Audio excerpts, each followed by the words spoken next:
दोस्तों, दुनिया में अनाथ होने से बद्धा कोई दुख नहीं। 12 साल का छोटू, जो कल तक माँ बाप का लाडला था, आज इस तूफानी रात में एक टूटी छत के नीचे बिल्कुल अकेला और भूखा बैठा है।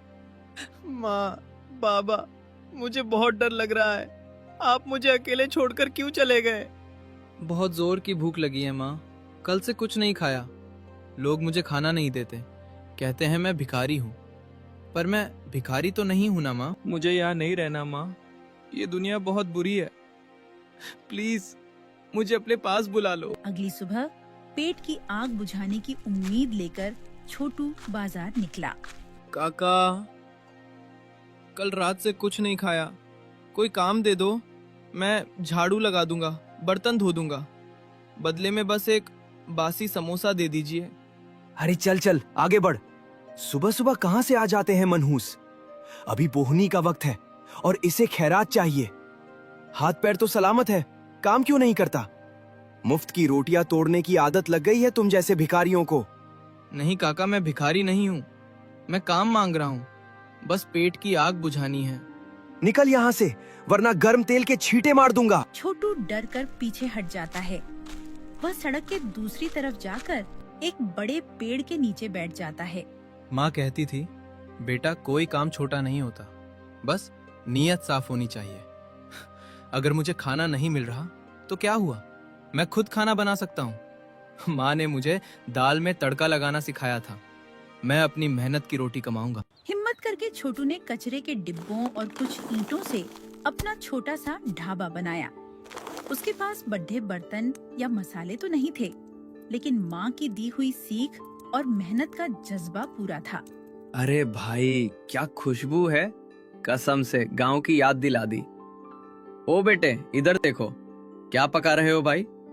तुम्हारी इस हांडी की महक ने तो मेरे ट्रक के ब्रेक अपने आप लगा दिए। जी नमस्ते बाबूजी।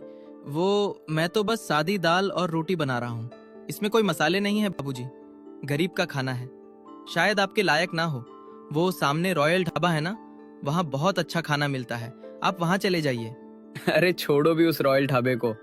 वहाँ खाना मिलता है, पेट भरता है, पर दिल नहीं भरता। वहाँ की प्लास्टिक जैसी रोटियों से मैं तंग आ चुका हूँ। मुझे तो बस तुम्हारे हाथ की ये सौंधी खुशबू वाली दाल खानी है। खिलाओगे ना? सच बाबूजी, आप मेरे हाथ का खाना खाएंगे?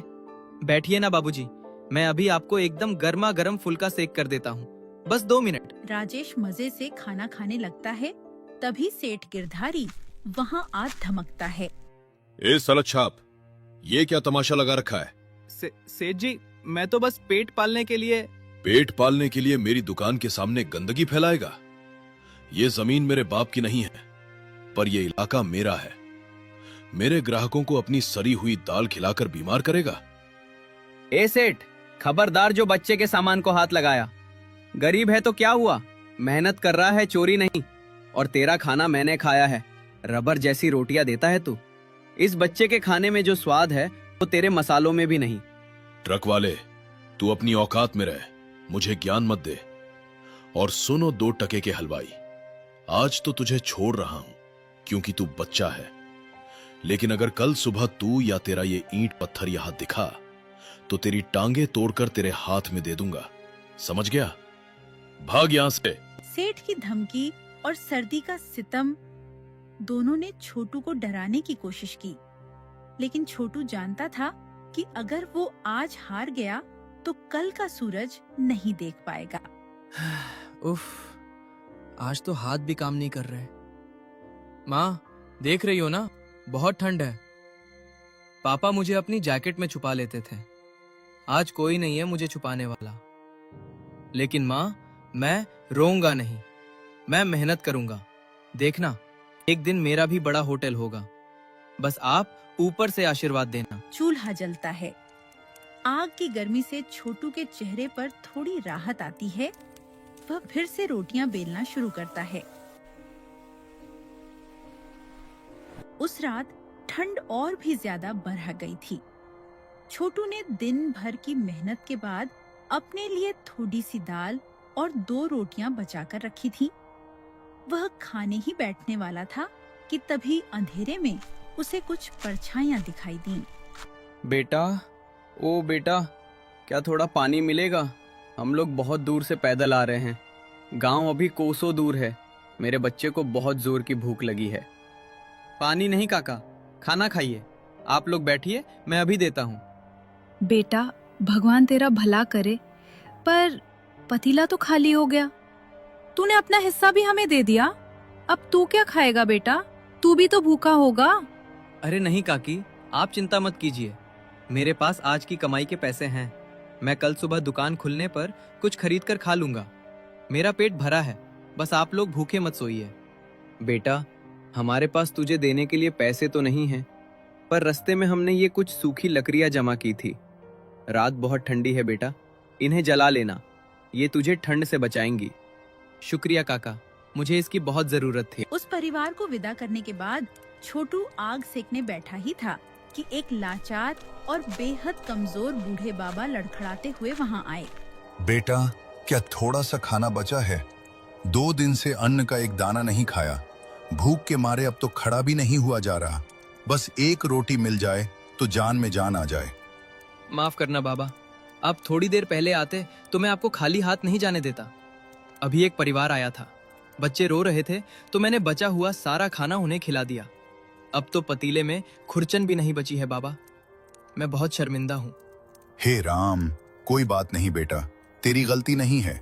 शायद मेरी किस्मत में आज भी भूखा सोना ही लिखा है। सोचा था आज पेट भर जाएगा, पर शायद ऊपर वाले को मंजूर नहीं। चलता हूँ बेटा, खुश रहो। रुको बाबा, आप ऐसे मत जाइए। ये कुछ पैसे ले जाइए। ये क्या है बेटा? ये तो तेरी मेहनत की कमाई है। तू मुझे क्यों दे रहा है?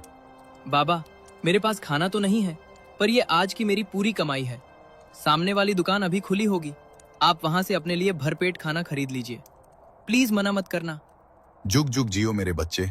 जा, मेरी दुआ है जिस हाथ ने आज अपना सब कुछ दे दिया, वो हाथ जिंदगी में कभी किसी के आगे नहीं फैलेगा। अगली सुबह सूरज तो निकला, लेकिन छोटू के लिए अंधेरा ही लाया। उसके पास न तो चूल्हा जलाने के लिए राशन था और न ही राशन खरीदने के लिए एक भी पैसा। वह खाली बर्तनों के पास उदास बैठा था। तभी राजेश का ट्रक वहां आकर रुका। ओ छोटू उस्ताद, उठो भाई। आज मेरे ये 2 खास दोस्त आए हैं। इनके लिए एकदम कड़क तड़के वाली दाल और रोटियां लगाओ। बहुत तारीफ की है मैंने तुम्हारी। माफ करना बाबूजी, आज दुकान नहीं खुलेगी। मेरे पास बनाने के लिए कुछ नहीं है। क्या? अरे राजेश, तू तो कह रहा था यहाँ बहुत बढ़िया खाना मिलता है। यहाँ तो चूल्हा भी ठंडा पड़ा है। क्या हुआ छोटू? तेरी दुकान तो अच्छी चल रही थी, फिर आज बर्तन खाली क्यों? बाबूजी, कल रात एक भूखा परिवार और एक बूढ़े बाबा आए थे। मैंने अपना सारा खाना और दिन भर की कमाई उन्हें दे दी। अब मेरे पास राशन खरीदने के लिए 1 रुपया भी नहीं है। यार, ये बच्चा तो हम सबसे अमीर निकला। अपनी खाली जेब करके दूसरों का पेट भरा। छोटू, ये भीख नहीं, एडवांस है। हम तीनों को बहुत जोरों की भूख लगी है। जा जल्दी से सामने वाली दुकान से सामान ला और खाना बना। पर बाबूजी। अरे जा भाई, अब भूखा मारेगा क्या? छोटू खुश होकर दौड़ता है और राशन लेकर आता है। थोड़ी देर बाद गर्मा गर्म खाना तैयार होता है। वाह, राजेश सही कह रहा था। भाई, ऐसा स्वाद तो घर के खाने में भी नहीं मिलता। छोटू, तू तो जादूगर है। मजा आ गया भाई। अब से हमारा ट्रक जब भी यहाँ से गुजरेगा, खाना यही खाएंगे। तूने दिल खुश कर दिया। देखा दोस्तों, यहाँ के खाने में सिर्फ मसाले नहीं, इस बच्चे की सच्चाई भी मिली है। राजेश और उसके दोस्तों के जाने के बाद उनकी बातें जंगल में आग की तरह फैल गईं। जिसे भी पता चलता कि उस छोटे से बच्चे के हाथों में जादू है, वो दौड़ा चला आता। देखते ही देखते छोटू के छोटे से ठेले के आगे ग्राहकों की लाइन लग गई। रात गहरी हो गई थी। दिन भर की मेहनत के बाद छोटू उसी पेड्डियज के नीचे अपनी पतली चादर ओढ़कर गहरी नींद में सो रहा था। लेकिन सड़क के उस पार सेठ गिरधारी की आंखों में नींद नहीं थी। जलन की आग ने उसे अंधा कर दिया था। सो ले बेटा, जी भर के सो ले। ये तेरी सुकून की आखिरी रात है। तुझे बड़ा शौक है ना लोगों को सस्ता और अच्छा खिलाने का। मेरी दुकान बंद करवाएगा तू? ले, आज मैं तेरे इस आटे में ऐसा कड़वा मसाला मिलाऊंगा कि कल सुबह जो भी इसे खाएगा वो थूकते हुए तुझे गालियां देगा। लोग तुझे मारेंगे और तेरी दुकान को आग लगा देंगे। गिरधारी पुड़िया का सारा पाउडर आटे में मिला देता है और ढक्कन बंद कर देता है। कल सुबह तेरा स्वाद और तेरी किस्मत दोनों मिट्टी में मिल जाएंगे। अलविदा छोटू ढाबे वाला। अगली सुबह छोटू बड़े उत्साह के साथ उठा।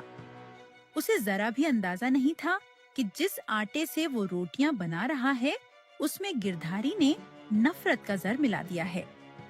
दुकान खुलते ही ग्राहकों की भीड़ लग गई। लीजिए भैया, एकदम ताजा और करारी रोटी है। थू, अरे ये क्या खिला दिया? छोटू, तूने इसमें क्या मिलाया है?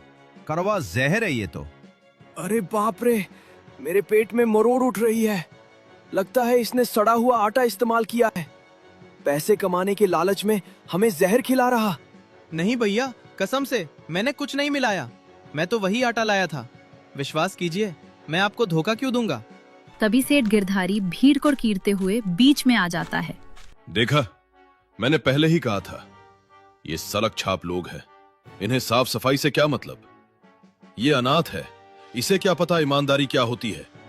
ये तुम सबको बीमार करके भागने की फिराक में था। मारो इसे, पकड़ो इसे।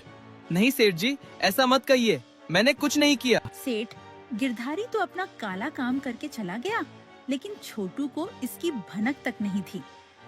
रात गहरी होती गई और ठंड जानलेवा हो गई।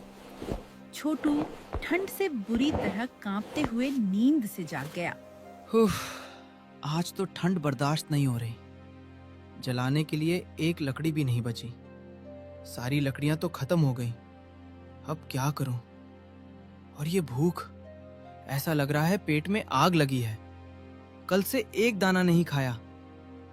बस एक रोटी बना लेता हूं, कम से कम पेट की आग तो बुझेगी, थोड़ी गर्मी भी मिल जाएगी।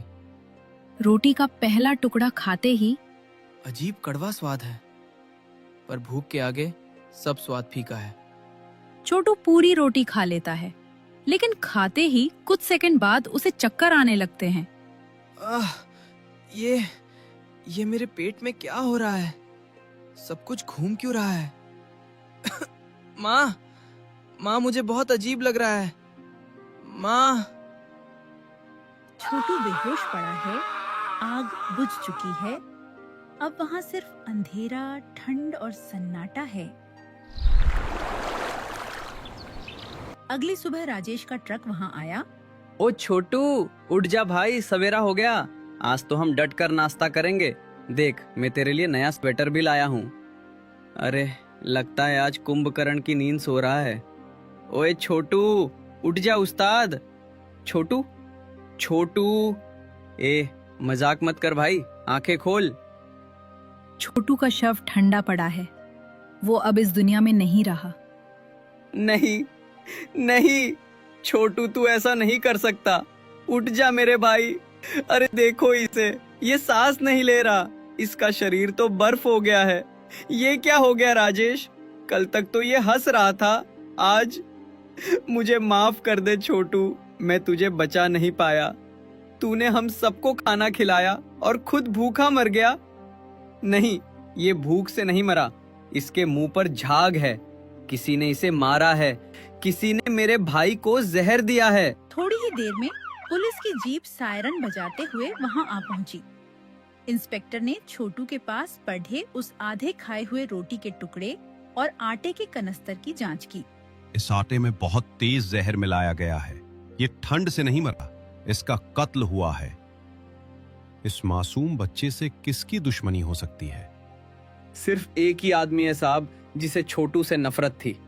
वो सामने वाला सेठ गिरधारी। जब से छोटू की दुकान चलने लगी थी, वो जल भुन गया था। उसने ही मेरे भाई को मारा है। झूठ, ये सब झूठ है साहब। मैं तो अपनी दुकान पर था।